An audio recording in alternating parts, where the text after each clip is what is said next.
for the motherland. For Stalin. Lavrentiy Gurdzhiyev from the History of Political Protests in the USSR. Translated by Polina Brick of the American Party of Labor. April 8, 2017. Edited by Kevin Kipp of the American Party of Labor. April 9, 2017. Currently, the majority of Soviet and foreign communists, and generally the left, have finally established themselves in the opinion that since the mid-1950s, the revisionist and opportunist line prevailed in the Soviet Union and the World Socialist camp. At the 20th Congress of the CPSU emerged the schism between the genuinely Soviet and secretly anti-Soviet periods of the history of the USSR. During the so-called perestroika, it was already openly anti-Soviet and anti-communist. The ideological and practical basis of the revisionists and opportunists all these years was an ominous and disguised synonym for anti-communism, anti-Stalinism,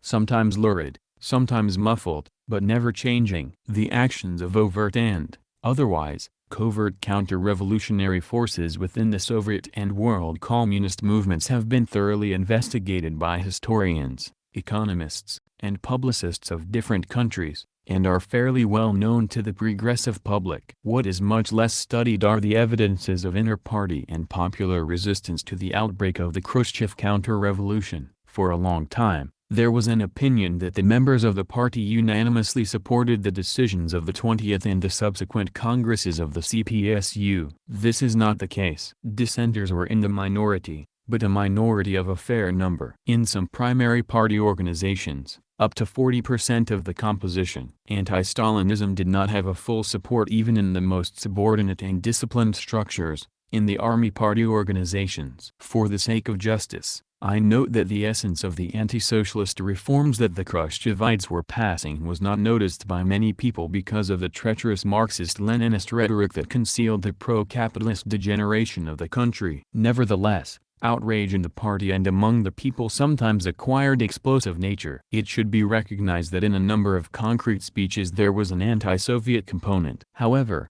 most often it was a spontaneous splash of the people's anger specifically against the violation of Soviet rules and norms by the government. Such protests could not but connect with the name of Stalin, whose image in the eyes of a large number of Soviet people embodied socialist legality. Despite all the exposures of Khrushchev, one of the little-known mass protests in support of Stalinism was a half-century-old event that took place in the Azerbaijani city of Sumgait. Anticipating its description, I would like to raise an important issue. Professional liars connect the concept of illegal repressions in the USSR only with the name of Stalin, while giving Khrushchev merit for the rehabilitation of unjustly affected ones. What nonsense! Khrushchev, while heading the Moscow regional and city party organizations for 5 years in the 1930s, unleashed the real terror against communists and non-partisans, whose victims, according to the most conservative estimates, were over 50,000 people. Stalin hastened to calm the zealous Khrushchev and in 1938 sent him to Ukraine. Here,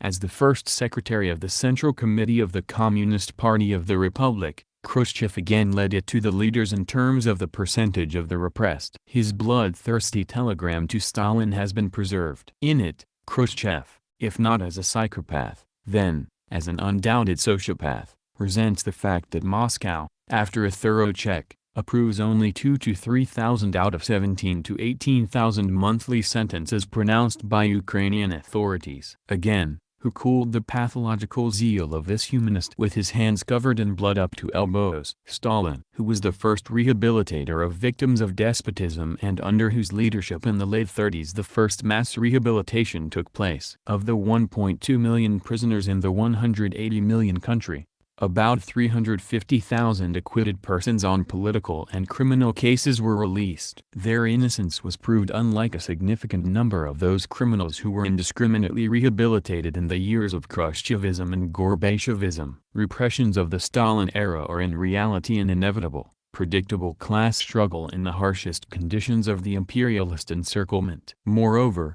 this is the suffering and death of an insignificant minority, which caused suffering and death to the vast majority. This is the doom of those who brought death to the people. Stalin's repressions were directed exclusively against anti-Soviet and anti-communist elements who fought against socialism, often with weapons in their hands. Sometimes, the innocent suffered from them, This was the result of ordinary judicial and investigative errors. Occasionally, the number of innocent people suddenly increased sharply. This was the result of intrigues of not yet unmasked enemies of the people. Most importantly and undoubtedly, on the whole, they were a boon to the progressive development of the country and the entire anti-capitalist humanity. Bourgeois and pseudo-left propaganda keeps quiet about the repression of Khrushchev's executioners. They are silent about Khrushchev's elimination and harassment of leaders and rank and file, whose ideological orientations were unacceptable for the opportunist and his loyal servants who broke through to power. Khrushchev expelled 70% of the members of the Stalin Central Committee from the top party leadership in the 1950s. Subsequently,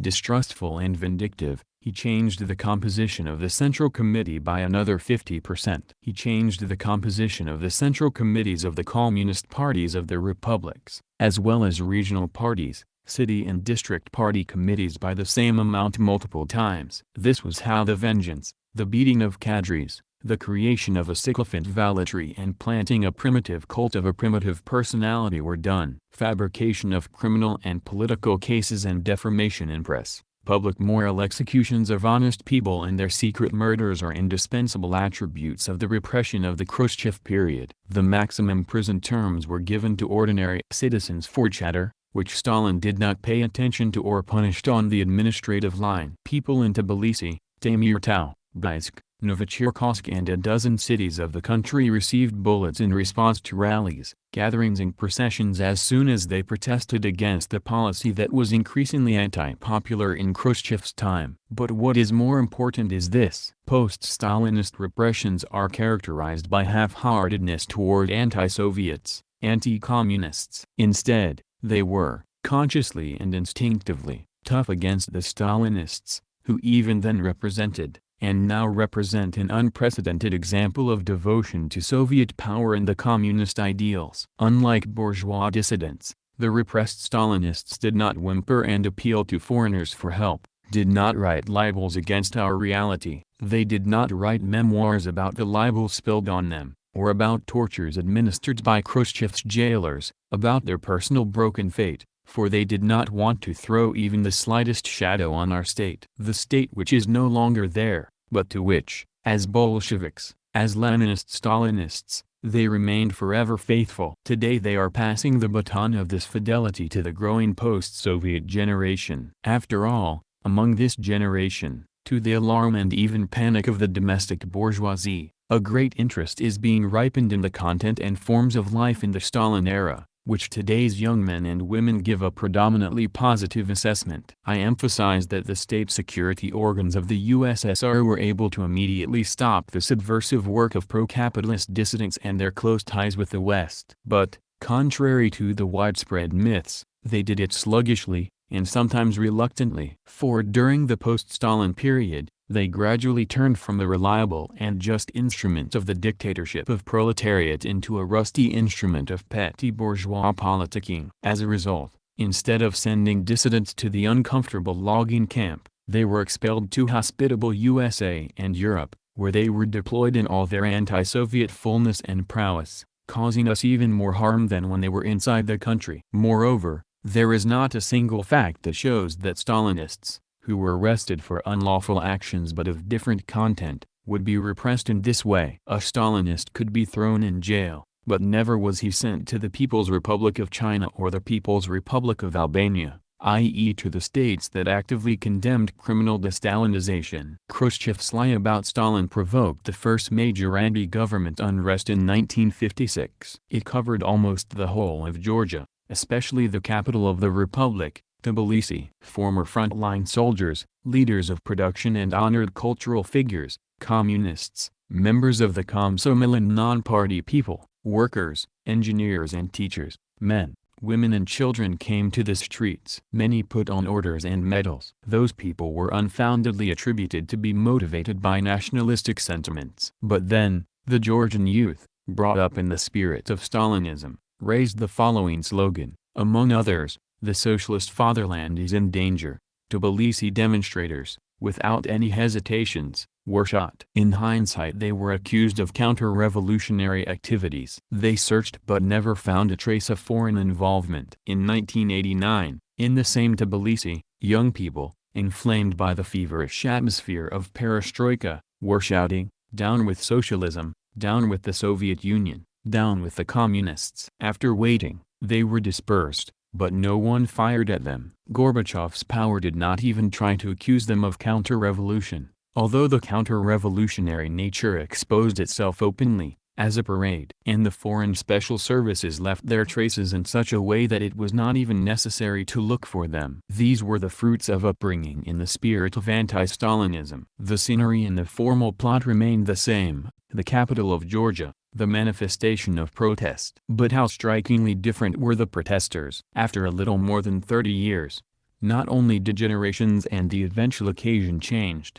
but so did the charges of social poles. The byproduct of de-Stalinization and bourgeoisization of the Soviet people spilled out. Stalinism is Tbilisi 56. Anti-Stalinism is Tbilisi 89. Another illustrative pair of similar events, Sumgate 63 and Sumgate 88. So, imagine the industrial center on the Caspian coast with chemical plants, pipe rolling and aluminum plants, with advanced machinery and construction materials, with the population of more than 100,000. What happened here on November 7, 1963 during the celebration of the anniversary of the Great October Revolution? By that time the bacchanalia of the Khrushchevites reached its climax. In 1961 at the 22nd Congress of the CPSU, Khrushchev at last fulfilled his vengeance to the greatest Bolshevik after Lenin. Stalin's body was taken out of the mausoleum. The last monuments to the leader were demolished. The last cities,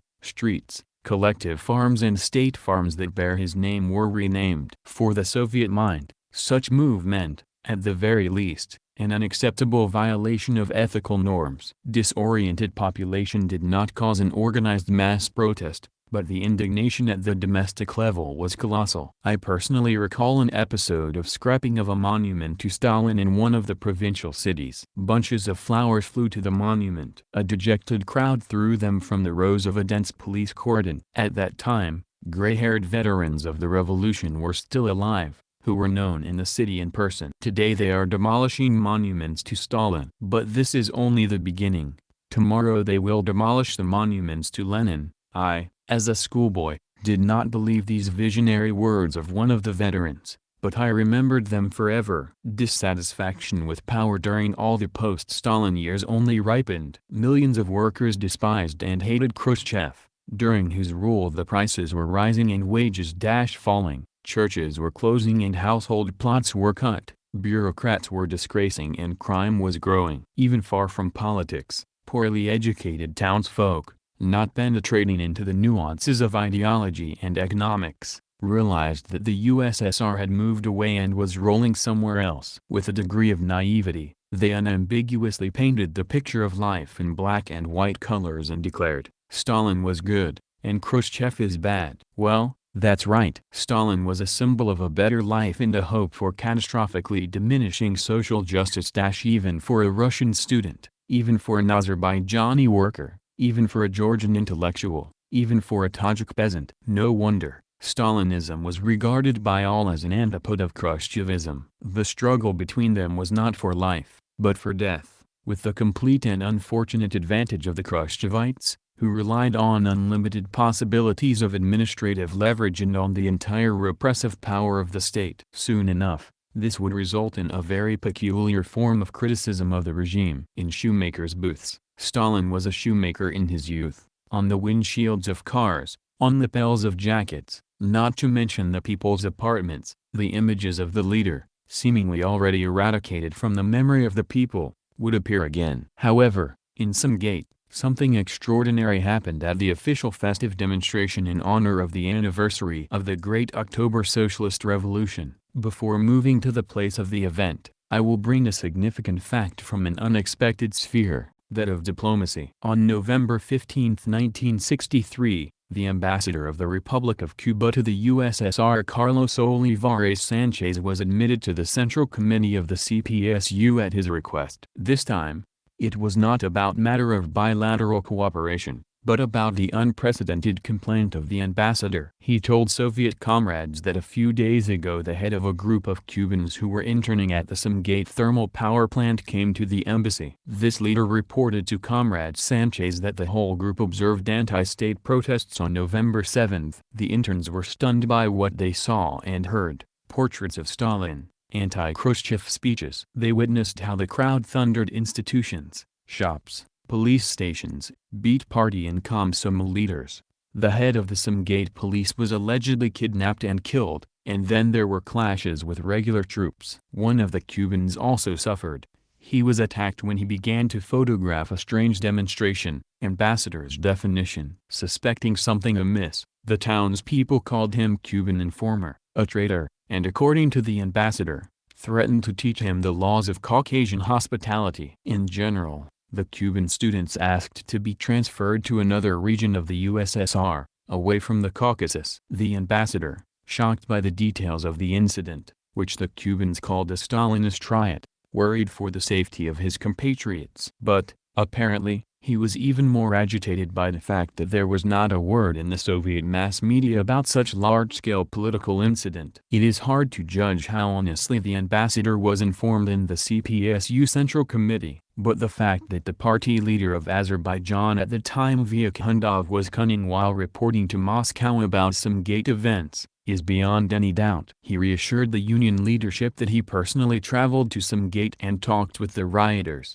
that there were no devastations there but only minor hooliganism, that a bunch of wreckers had already been imprisoned for 15 days. He allegedly found out that the Cuban intern was beaten not for political, but for routine reasons, that he was courting a local guy's bride, and he got what he deserved. And in general, supposedly, the Cubans themselves acknowledged the erroneous behavior of the hapless comrade and changed their mind about leaving Sumgait. I have no information about whether the Cubans left the Azerbaijani city then, but there are many materials with a comprehensive analysis of many aspects of Stalin era and post-Stalin era reality. On their basis, one can safely say, during the Stalin era, it was almost impossible to distort report backs and lie to higher authorities. The punishment for such was severe and inevitable. But then with the accession of Khrushchev, lies, concealment of the truth, and fraud became an unpunished style of behavior of party and state officials, including high-ranking officials. To the above, we must add the following. In Georgia and Azerbaijan, the notes of offended national feelings were objectively blended with the social outburst. Georgia could not forgive Khrushchev the political assassination of Stalin and the physical assassination of Stalin's associate Lavrentiy, who was slandered no less than Stalin himself. Both were Georgians. Azerbaijan shared similar experiences with respect to the shooting of Mir Jafar Bayrov, an equally faithful ally of Stalin and a friend of Beria, one of the outstanding sons of the Azerbaijani people of the last century. An old Bolshevik and Chekist, and participant of the revolution and civil war, Bayrov served as first secretary of the Central Committee of the Communist Party of Azerbaijan for 20 years. He was arrested in 1956 on charges fabricated by Khrushchevites, and after the parody of the court was executed. Together with him, a huge number of employees of Azerbaijani party, state and law enforcement agencies, whose only fault was often that they were nominated by Bayrov, were removed from their posts and excluded from the party. Meanwhile, Bayrov enjoyed immense popularity among workers and peasants. After his arrest, entire cities and villages of the Republic wrote letters in his defense to the Supreme Soviet of the USSR. A popular favorite, Bayrov was the personification of the counterweight to the Khrushchev regime. In a word, the most violent unrest of the workers took place on the territory of the Caucasus, which ended with a stern crackdown of pro-Soviet, i.e. pro-Stalin masses and individuals by the Khrushchevites. Coincidentally, during his stay in Pitsunda, Abkhazia, in 1964, Khrushchev was isolated and, in fact, involuntarily brought to Moscow, where he was retired at the plenum of the Central Committee of the CPSU. While the Kremlin branded Stalin, some Gate residents showed love for him. In the course of a later investigation, the prosecutor of the Azerbaijan SSRS Akbarov informed the general prosecutor of the USSR Rudenko, stated below, In the city of Sumgait, it was not the first time that a portrait of Stalin was shown during a demonstration. Such cases already happened at the time of the May Day demonstrations of 1962 and 1963 and the October celebrations in 1962. Demonstrators usually carried small portraits of Stalin or simply postcards with him, which no one interfered with, but this time someone brought a giant cloth to the square. I repeat that Khrushchevism with its fierce anti-Stalinism reigned in the country, and such indulgence towards defiant sedition, disagreement with official evaluations of Stalin, could be regarded by Moscow leaders as a crime. Local authorities, fearing accusations of indulging the Stalinists, which easily led to the end of their careers, expulsion from the party or something worse, decided to stop, as they expressed themselves, the wrong folk tradition. In other words, they could not stand the nerves. The city government decided to fight with people's love for Stalin in an unceremonious manner. Police officers, Gurdzhiyev, public activists who helped the police, officials responsible for the passage of columns of demonstrators, were instructed to take away the portraits of Stalin, if they are to appear. At 10 o'clock in the morning, a procession of columns of workers started along the central square of the city. The orchestra was playing. Slogans and toasts in honor of the CPSU and its leader, the faithful Leninist Nikita Khrushchev, sounded from the speakers. The self-satisfied faithful Leninist looked at the demonstration from his huge portrait, which hung on the facade of the Palace of Culture located on the square. Nothing was breaking solemn order, when suddenly everything went awry. To the shock of the leaders standing on the podium and to the jubilation of ordinary spectators, a portrait of Stalin floated over the columns of demonstrators. At 11:30 a.m., unrest arose in the square. According to the materials of the Azerbaijani prosecutor's office, the reason was not even the appearance of this portrait, but the fact that one of the demonstrators was wearing a pin with Stalin on it. The vigilant party functionary tried to pull off the pin. Worse than that, Gurdzhiyev wrist-locked the Stalinist and dragged him to the police car. But the demonstrators were not a timid 10. A lot of them stood up for their comrade. In a matter of seconds, they dispersed the Gurdzhiyev. The boorish functionary was mashed, and the police car was stoned. This rebuff made a great impression on the column of workers of the pipe-rolling plant. Encouraged by it, the column stopped, turned around, and walked to the podium. Intentions of the column did not bode well for the city officials standing on the platform, so they just ran. Later, justifying themselves, the city officials complained and assured various verification commissions that they had allegedly entered into a peaceful dialogue with the demonstrators, which softened their behavior. To the horror of party officials, instead of the usual slogans, calls were made for Khrushchev's dismissal and the resignation of the Politburo, as well as demands for the supply of food to the population from the loudspeaker. As a result of market reforms initiated by the Khrushchevites, categorically contraindicated to the socialist economy, the supply situation was in a deplorable state not only in Azerbaijan but throughout the country. Unscrupulous insults to Khrushchev were heard under approving whistles and ridicules of the arriving columns. But instead, jubilant toasts to the name of Stalin roared from the speakers. On one of the festively decorated cars passing through the square, as it was said later in a closed information message of the Central Committee of the CPSU, a young man suddenly sprang up, whose identity is not yet established, and began to wave Stalin's photograph. A group of Gurdzhiyev tried to call the offender to order. In response to these actions, the crowd formed, numbering about 100 people, and rushed to the Gurdzhiyev. A fight ensued. In fact,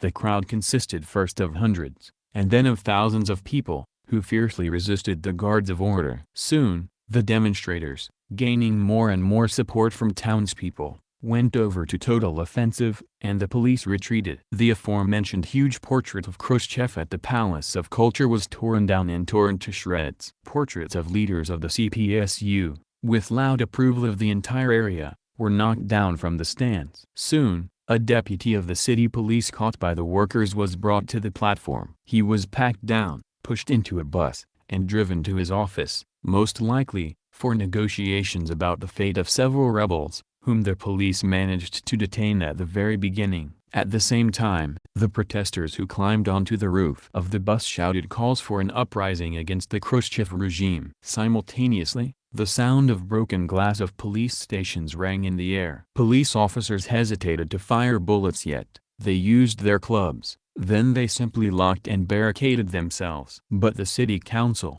mayor's office, they could not defend. Furniture, document folders, and even some members of the city council flew from the windows of buildings seized by the demonstrators. As for the central police establishment, the residents of some gate gathered at its entrance began to break asphalt out of the pavement and to hurl them into the windows and in the guards. Resistance of the shooting guard was broken, and people broke into the service rooms and into the cells where the detainees were held. 2 police cars standing in the courtyard were damaged, and motorcycles were burned. Later, the police assured that it was shooting at the air. However, not far from the building, a 12-year-old teen was found with a gunshot wound. He is the only one of the officially registered victims of the attack on the central office of the Samgate police. There were unregistered victims as well. The total number of 20 to 30 of wounded in those events was estimated by eyewitnesses. It is believed that the authorities concealed the murder of 2 attackers. In addition, it was officially reported that 1 serviceman of the internal troops was killed and 1 more was wounded. Despite the fact that Samgate is only 30 kilometers from the capital of Azerbaijan,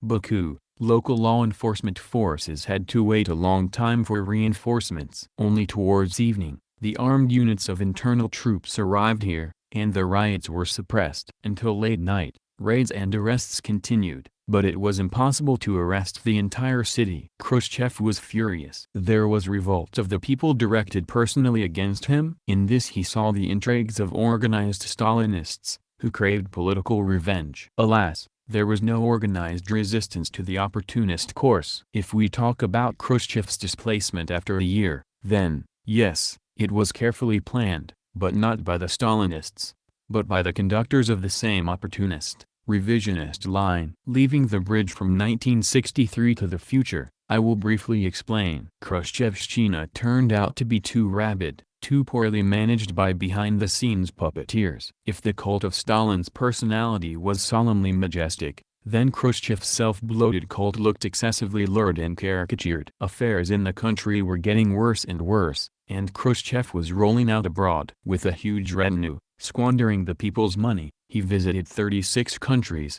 having visited all continents except Australia. He visited many countries multiple times. Even the most devoted sycophants got tired of the vagaries, fantasies and unpredictable somersaults of the adventurous Khrushchev. Pro-Khrushchev part of the world's communist movement also degenerated and decomposed. The 20th Congress of the CPSU did not simply disunite, split, but literally ripped and cut it. The foreign Khrushchevites, including those who proceeded seemingly out of good intentions, neglected the behests not only of Stalin, but also of Lenin and Marx, regarding the strictest obligation, to preserve the unity of the communists as the apple of the eye. Unfortunately, Khrushchev was not brought to trial for his crimes, but was just fired, replacing Brezhnev in 1964. Having slowed down the catastrophic process of disintegration, the new leadership of the country did not prohibit, but only muffled anti-Stalinism, as an unpopular phenomenon. Dismantling of communist foundations through de-Stalinization in the economy and politics did not stop. The paradoxical Soviet anti-Soviet training of cadres involuntarily reflected on the mentality of foreign communists and friends of the USSR. Outside of our country, the process of de-Stalinization was cracked up precisely under Brezhnev. Arriving in Samgate from Moscow under the orders of Khrushchev, investigators of the central apparatus of the KGB accused the local law enforcers, a. of failure pf their job, b. of an attempt to protect and justify the helpless and dishonest authorities of the republic. According to the Azerbaijani authorities, nothing special happened, just little trouble. According to the version of the Moscow investigators, there was a riot with economic and political demands, and, perhaps, a premeditated insurrection. In their report, even such trifles as the mood and talk in the columns of the demonstrators were noted, where no one was smiling or having fun. But they discussed the rise in prices, the shortage of food products, corruption in power structures. And, of course, Stalin was remembered. Since the demonstration was spontaneous, It was not possible to find the orderers of the riot. 6 people were sentenced to imprisonment for a period of up to several years as instigators of the unrest. Moreover, it was decided to judge them not by political, but by criminal articles. Thus, there was no need to punish the local party leadership, which would have led to the inevitable and wide publicity of the pro-Stalinist speech of the working people of. Furthermore, a wave of discontent and even pronounced political strikes has already rolled across the Soviet Union. It seemed to the Khrushchevites that the best way out of the situation is to hush up the Sumgate history. Perhaps it is worth mentioning the names of some ordinary participants of the event, preserved in the documents. These are young workers Mirzoyev and Y. Makhmudov, who hammered down portraits of members of the Politburo, a worker Shevchenko, who convulsed a police officer, another worker Mammadov who shouted into the microphone, "For the motherland, for Stalin," and then, calls for the overthrow of the government. Azeris, Armenians, Russians, Lesgians, Tatars, Ukrainians, Avars, Moldovans, representatives of other nationalities who lived and worked in Sumgate responded with thunderous hurrah. A. Karimov's name is preserved in the archives and sad memories of the party functionary, boorishly tearing off the pin from the clothes of the demonstrator. Even the names of the wounded at the Central Police Office boy, A. Avizov, and the beaten Cuban student, D. Grant, are known. The latter was beaten, of course, not for the mythical courtship of someone's girlfriend. Photographing of an angry mob by a foreigner could by no means be regarded as soothing. Well, what can one expect from the Cubans? Honest little ones, they, to put it mildly, did not understand a thing in Stalinism and completely trusted Khrushchev's propaganda. At the same time, revolutionary Cuba often behaved in a Stalinist manner on the international arena, and in many respects, in its internal life, it was going on truly communist, i.e. Stalinist way. Well, the fact that Fidel Castro was not aware of this and acted in the mainstream of Stalinism rather intuitively than scientifically does not detract from his outstanding merits. Under his leadership, a small island nation stood by the monstrous onslaught of imperialism, wiping off the noses of the 300 million people of a powerful but surrendered enemy of the Soviet state. Many Cuban communists are now embarrassed by their former criticism of Stalin and are silent about this unsightly page of their history. Moreover, they to some extent deserve the proud title of the Stalinists. And if some Cubans still do not perceive this circumstance adequately, then again this is due to their inadequate knowledge of the high philosophy of the Marx-Engels-Lenin-Stalin doctrine. I repeat once again, the fact that the Azerbaijani workers, driven to despair, rushed with Stalin as their rifle, ready to smash the institutions, beat and drive away city officials, is not surprising. Khrushchev personified the failures in the development of the country and injustice, Stalin, successes and concern for the people. Therefore, in reality, the workers did not revolt against, but in defense of the Soviet power. They defended it from Khrushchev, from untruth, from the country's turning to the capitalist road. Without knowing it, they wanted to save it from the future debacle, committed under Gorbachev. Therefore, other information, the details of which are buried in secret archives, is not surprising. The working people of Sumgate were going to repeat a similar pro-Stalinist speech on May 1, 1973, the year of the 20th anniversary of the death of the leader. However, this time the KGB was on the alert and preventive measures prohibited the riots. Other factors also played a role in this. In particular, increased craving for the consumer enrichment of significant sections of Soviet society, their unmoralization and depoliticization, the declassing of workers and peasants. And here it is, the tragic continuation of history. The same Sumgate, February 27 to 29, 1988. The same? Oh no. The scene is the same, but the passions are now completely different. Gorbachev's China reigns in the country, and now the city dwellers, among whom the tone is set not by workers but by semi-criminal elements, are in effect attacking the Soviet power. Outwardly this translates into a wild anti-Armenian pogrom. Armenians were the second largest nation in Azerbaijan. Before the October Revolution, hostilities and clashes between Azerbaijanis and Armenians were permanent. Wise and strictly scientific Leninist-Stalinist national policy liquidated this and other antagonisms. Incompetent Khrushchev-Brezhnev policy revived the conflict, something that Gorbachev took advantage of for his wrecking purposes. As a result of the Sumgate pogrom in 1988, dozens of people were officially announced dead. In reality, hundreds were killed. Before that, the administrative authorities could not they did not want to protect the Azerbaijanis from the outburst of chauvinistic sentiments on the Armenian lands. When a resurgence of chauvinistic moods in the Azerbaijani lands occurred in revenge, they could not protect the Armenians there either. It is more correct,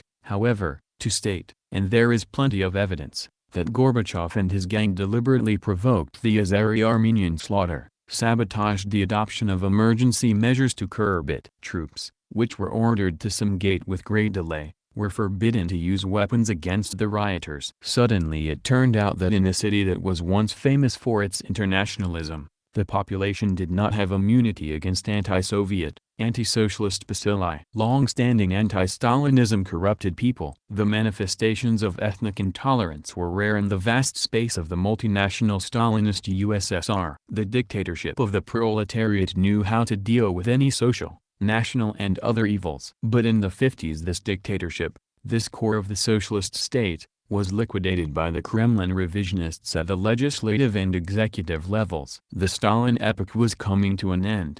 The New World was coming to an end, and its recoil began. This recoil was dialectical and long. Inside, it was accompanied not only by the senseless and destructive actions and inactions, but also by the periodic leaps of the USSR in development, by phenomenal acts of accelerated creation, by momentary upsurge in culture, science, and technology. Outside, its companions were separate successes in spreading communist influence on the globe. And yet, because of the general decay process caused by de-Stalinization, these leaps became weaker from year to year, occurred less frequently, while failures became more frequent. A quarter of a century passed between the first Sumgate rebellion to the second. The daring anti-Stalin high life creaked, some were carefully cobbling about rotten, chauvinistic moods. So they cheered up, got prettier, blossomed. Humanism in the post-Stalin state disappeared. Brutality returned. Soviet people in diverse parts of their homelands in different ways reaped the fruits of anti-Stalinism. We continue to reap them today on the wreckage of the power. I can say more than that. The anti-Stalin vector of development led the Soviet Union to collapse,